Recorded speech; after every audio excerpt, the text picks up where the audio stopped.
IQ tests aren't racist, and that's actually a much more complicated statement than you'd think. I've been digging through the psychometric research, and the data tells a story that cuts through a lot of the political noise. Here's what the science actually shows. Modern professionally developed IQ tests predict academic and job performance with equal accuracy across racial groups. If the tests were biased against any group, this wouldn't be true. When people score the same on an IQ test, they tend to perform similarly in school and work, regardless of their background.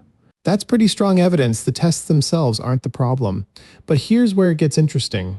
There are observed group differences in average scores, about a 15-point gap that researchers have been studying for decades. The scientific consensus? It's environmental, not genetic. Zero credible evidence points to genetics explaining these differences between groups. What's fascinating is how environment completely dominates in poverty settings. Genetics barely show up in IQ differences when resources are scarce, but in wealthier environments, genetic factors become much more visible, and that gap, it's actually shrinking as we improve early education and health outcomes. So the tests work fairly, but they're measuring the results of unequal starting lines. The real question isn't whether IQ tests are racist, it's what we do with that information.